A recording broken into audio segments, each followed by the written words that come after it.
Participants in this panel, The World We Want, are Vangala Jaya Ram from India, Gerhard Casper from Germany, Peter Hudson from the United Kingdom, and Johnny Antillon from the Philippines. The first voice you hear will be that of Vangala Ram from India. Ram, will you open the discussion for us? We want a world in which people can live as neighbors. Friendly neighbors preferably, but peaceful neighbors at least.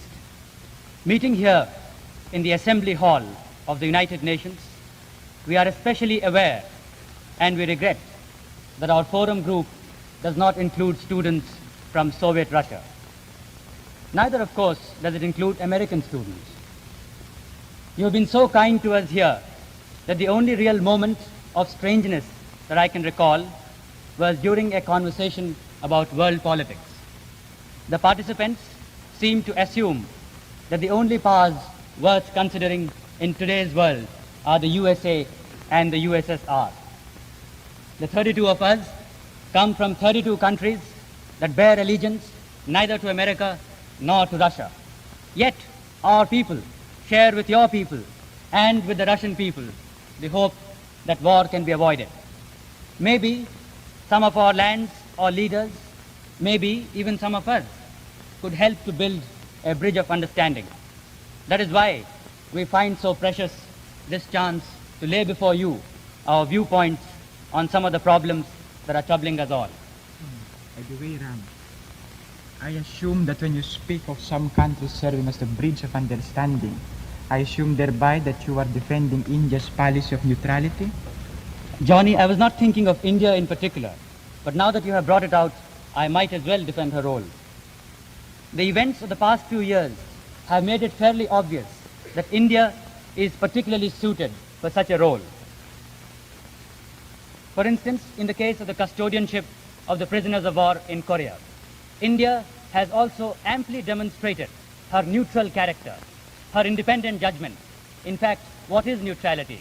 It is synonymous with independence. Oh, I disagree with you, Ron. History shows that neutrality is synonymous with dependence. If the United States hadn't been so neutral before the outbreak of the last World War, she might have gone a long way towards avoiding it. Instead, America's future became dependent on the outcome of the war in Europe, so she was forced to take sides. Peter, the very example you select refutes your own point. It is the neutrality of America since her independence and throughout her youth which has brought her to the position which she is in today. But today she is not neutral. But she is strong. Oh, but today the neutral countries aren't the strong countries. They use neutrality to justify their weakness, either because they don't want to be strong or because they're too small to be strong. And there's a third reason. Neutral countries today are neutral because they think that by being neutral today, they will be strong enough tomorrow not to be neutral anymore. You see, the big problem in Germany today is whether we should be neutral. When the war ended, we heard always the same thing. A German army is the greatest danger to the peace of the world. We heard it on the wireless, we read it in the newspapers, and every foreigner we talked to said it. Today, we hear just the opposite.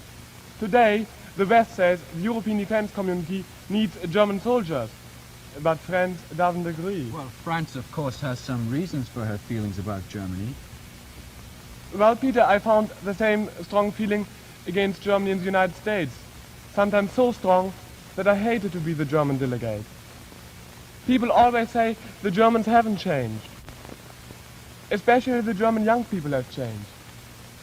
Sometimes it seems to me that in Germany, more young people than in the United States are recognizing that life is not only to drive a car and to play basketball.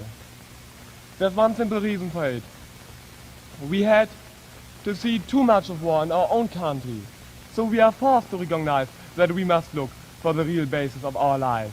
Because sometimes it might be too late and we cannot wait for the adults who come and offer us something to choose. It was too late for us in Germany in 1933. So today we ourselves must look for the basis on which we can live. You see, when the war ended, we saw that people all over the world hated us because we have been nationalists. So we know that neither war nor nationalism is the answer, the solution to get better relations to other countries. And Germany needs these better relations. Well, Britain, too, has had her post-war problems of relations with other countries, but they're of a different sort. You see, we must keep a common basis of understanding with the United States. This means that realizing that each country is important to the other. You see, the very fact that the United States wasn't even discovered when we were already a world power, that makes it difficult for us to realize that America is ahead of us. Have you forgotten, Peter, that India was a world power when Englishmen were still living in caves? We hadn't discovered you then. Well, as I was saying, there are other causes of misunderstanding. You see, the American quick-fire commercial tactics, in our opinion, they're not applicable to world politics. And you become patient with us because we don't use the same tactics. Nor do you always recognize the difference in our two temperaments. Whereas the United States sees things in black and white, Britain sees the shades in between those two colors. You would solve any problem with a stroke of a pen, just like that, whereas Britain prefers to let time take a hand in the problem. There's another source of misunderstanding, and that's the inability of quite a lot of Americans to differentiate between communism and socialism. And that makes it difficult for me because I come from a welfare state. Then Britain accepts the fact of your power politically, but not emotionally.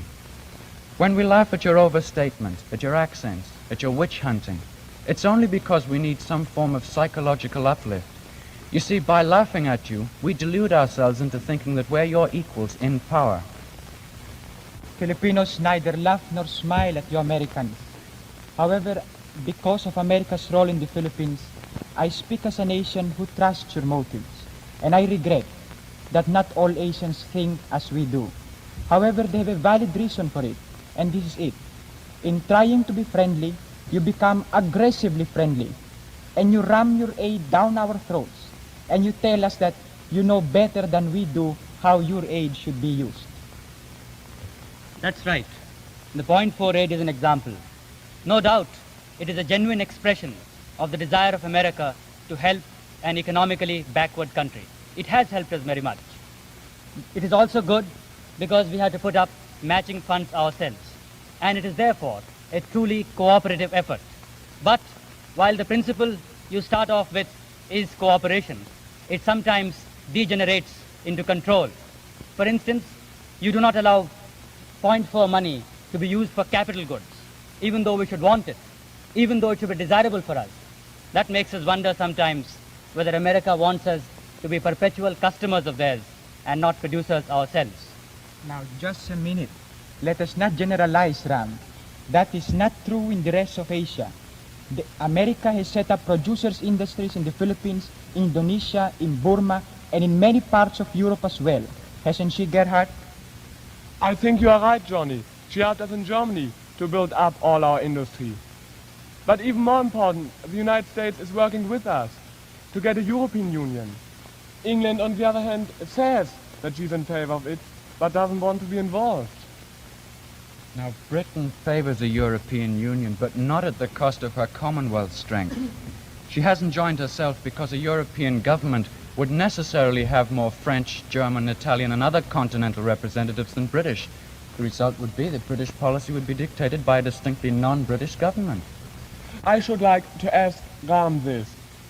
If Germany and France can solve the South problem by Europeanizing it, could India and Pakistan find a similar solution to the problem of Kashmir? It's very sweet of you to suggest it, but my answer to your question is a straight and simple no. Anyway, the suggestion is irrelevant. Europe already has the basis of a political organization. Asia does not. I wonder why not.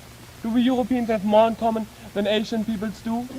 The Europeans, through their imperial policy of divide and rule, have done their best to make us forget what we had in common. But now we have got rid of them. The very fact of a common colonial background gives to us Asians much in common. We are all backward economically and industrially, weak militarily. We share a common philosophy of non-violence. And most of all, we share a common enthusiasm for our freedom. And we all feel that at this young stage of our independence, to enter into a world struggle would be to lose the freedom it took us so long to get. It'd be very interesting to know what you think about the admission of China into the United Nations. I know that Chin Tai Kim, the delegate from Korea, says a very definite no. I disagree completely. It is inconceivable to think of the United Nations without China. A world organization that ignores a bloc of 400 million people is not representative. And without China, there is a danger that the UN may degenerate into an AAS. By that I mean an association of American satellites. If Russia is in the United Nations, I wonder why not China? The Soviet Union is there, and therefore China can also. Moreover, the admission of China would lessen the danger of war, for then she could take part with us in the peaceful alternatives to war, which are discussion, mediation, and arbitration. I disagree with both Ram and Kim in part. I do not believe that we should deprive ourselves of a bargaining point, and therefore I feel that China should not be admitted into the United Nations unconditionally. If she must be admitted, let us get something in exchange, like unification in Korea and the promise there of an election under UN auspices. Well, the Korean delegate says that free elections in Korea wouldn't be possible. Anyway, he says that the admission of China to the United Nations would be immoral. I admit its immorality, but this is no time now to discuss and split infinitives and discuss the fine hairs of philosophy. We must be realistic and face facts, and we in Asia must look to the future. Now it comes to me that I find it strange that you Americans think that most Asians are bound to the past. In a sense, I suppose we are. But what I admit that what struck me most about you Americans was that you discuss the future as if you think there will be one. I appreciate this especially since I come from a generation in the Philippines that is working for the future. We are one of the few countries in Asia with a young leader. Under President Magsaysay's policies, we have no past to bind us. You know how we solved the communist problem in the Philippines? By turning communists into capitalists. By giving communist people schools and land which they could call their own. That is proof, I think, that new leaders can find new solutions to old problems. Prime Minister Nehru may not be young in years, but India as a nation is young and full of vigor. Since our independence in 1947, we have drawn up a constitution by which India becomes the largest democracy in the world. And though we have 75% illiteracy, in our general elections 3 years ago, a greater percentage went to vote than in America's highly literate and experienced democracy. And even our women play a more important role in the public life of India than in any other country. We have more women in our parliament, more women ambassadors and provincial governors, more women in our cabinet than in any other country. And even the President of the United Nations is an Indian woman. Well, Ram, the only reason Britain stayed in India so long after she started wanting independence is that we doubted your ability to govern yourselves. And I admit, we got the shock of our lives when you did make a go of it in such a short time. Is it possible that you're making the same mistake in Africa? Well, it depends very much on which part of Africa you mean. If you mean West Africa, then possibly we are. And if Kitty, as we call him, is a representative of the coming generation in the Gold Coast, well, I think we don't need to have any fears of letting them take their own government into their own hands. But, Ram, if you're talking about Kenya, then I think if we walked out and left Kenya to the Mau Mau, there'd be a reign of terror. But an interracial council has been set up in Nairobi a few days ago, in which an African holds a portfolio for the first time in any British East or Central African territory. Peter, I was thinking less of any particular area than of the general principle involved. In order that our suspicion of the West completely disappear, the last relics of colonialism in the world must disappear. As an addendum to that, I'd like to say that here in the United Nations, we have a trusteeship council which is charged with the duty of taking over colonial areas. This answers effectively the excuse of most colonial powers today, that the reason they are where they are is that the people they govern do not know how to govern themselves. I believe that by turning to the trusteeship council more and more, we can get more used to the idea of a world organization. But Johnny, it is hard to get used to the idea of a world organization if you are not even allowed to be a member of it. In this group of 32 students from 32 countries, 9 are not members of UN. As far as my country, Germany, is concerned, while we are waiting to get membership in the United Nations, we are at least doing something to get a European community. I think these regional groupings are a step toward accustoming nations to the idea of internationalism. Two events which have taken place during the last 3 months have made me very optimistic about the future of world peace. The first is the suggestion of President Eisenhower made to the United Nations in December for an international control of atomic energy. Frankly, at first I doubted the sincerity of this suggestion. But my visit to the United Nations on Tuesday last, along with other members of the Forum Group, has changed my belief. I am not only convinced of the absolute sincerity which prompted President Eisenhower to come out with that suggestion, but what is more, I am now certain that it is and can be the only lasting basis for world peace, and as such is inevitable. The second event of importance, which took place a couple of weeks ago, was the recent Moscow statement that an atomic war means the end of civilization.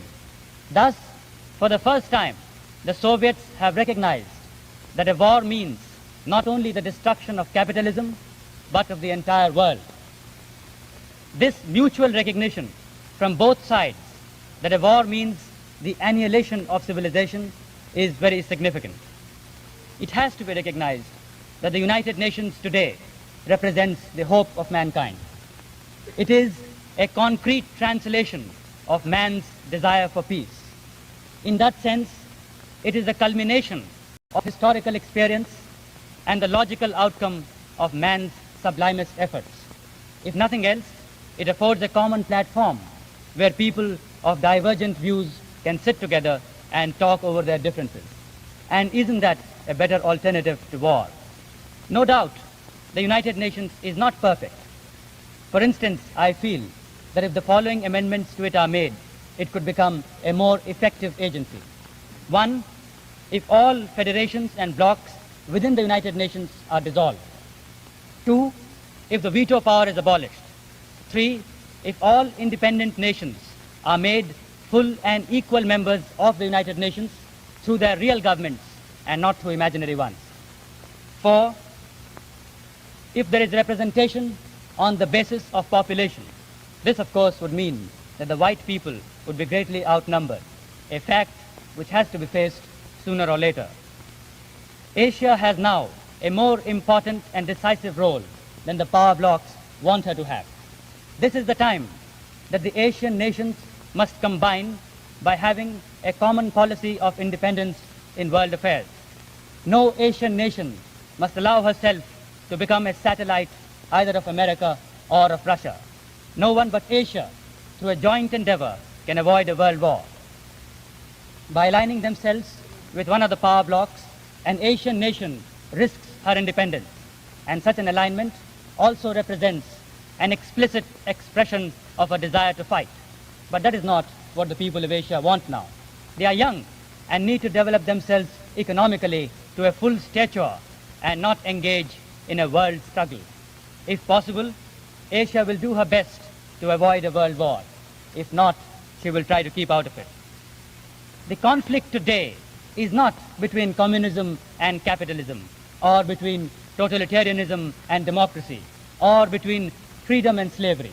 The conflict really is between the haves and the have-nots, between the few who have plenty to eat, who live in good homes, who are educated, who have medical facilities, and between those millions and millions of people in Asia and elsewhere who do not have enough to eat, who are unemployed, who sleep on road pavements, who are denied the chance of going to school, and who have no means to defend themselves against disease. And much of this due to hundreds of years of colonial domination. This maladjustment of human relations cannot be the permanent and lasting basis of world peace.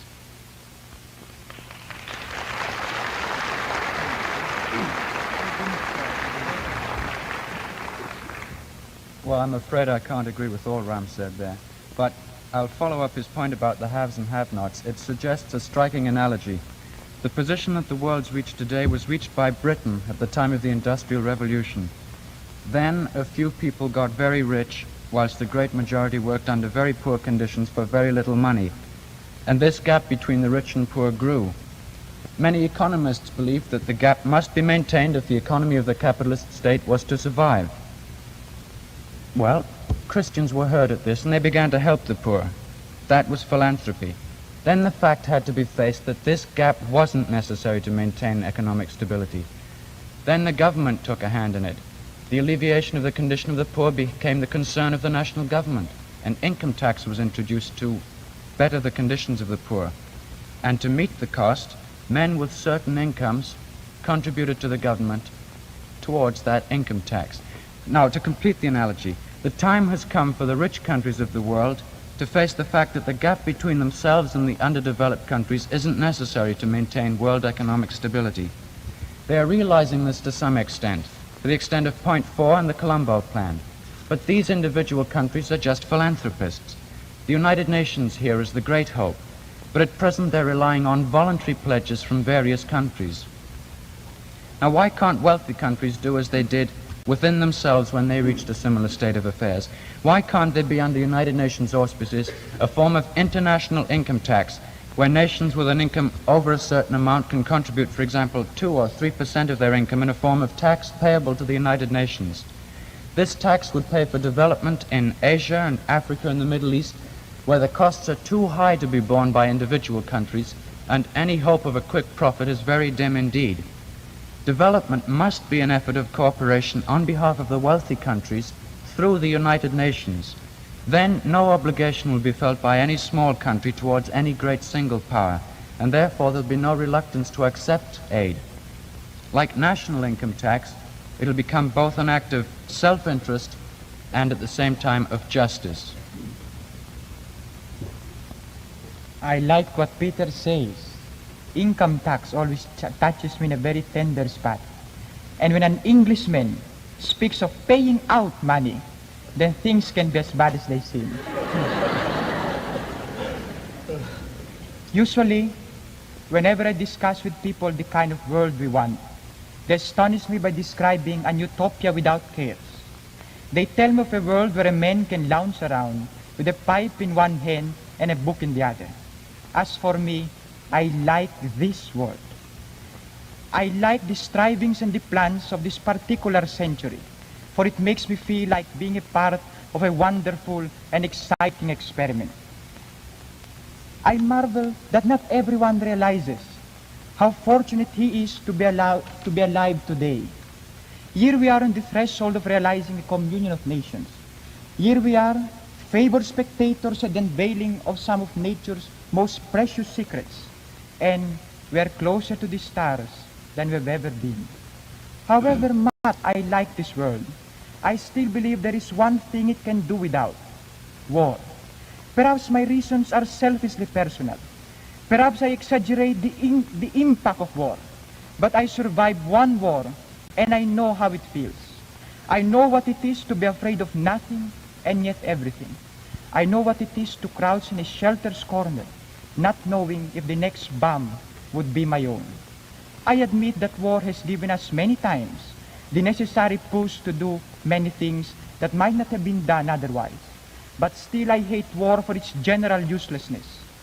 I hate it because every time we have one, we rob ourselves of time which we could have used in building and not destroying. If I had lived before the A and H bombs, I might be less optimistic of the future.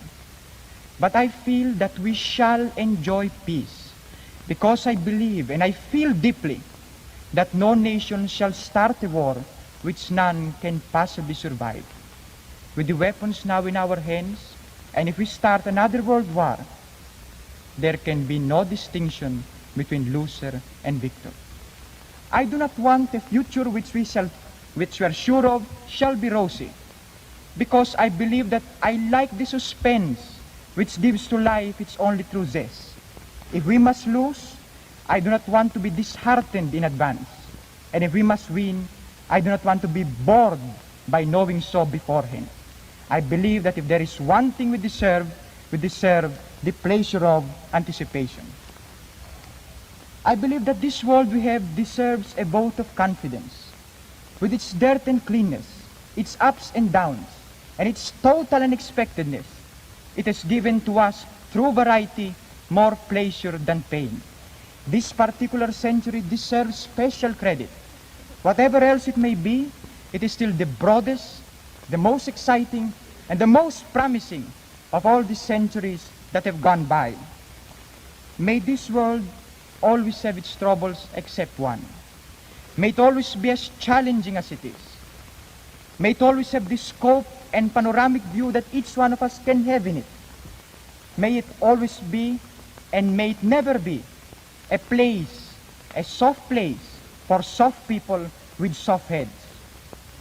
For I believe that we need the challenge, constant challenge, to bring out the nobility that is in each one of us. With such a world of such challenge and scope, our lives might never be complacent, but they shall certainly be worth living.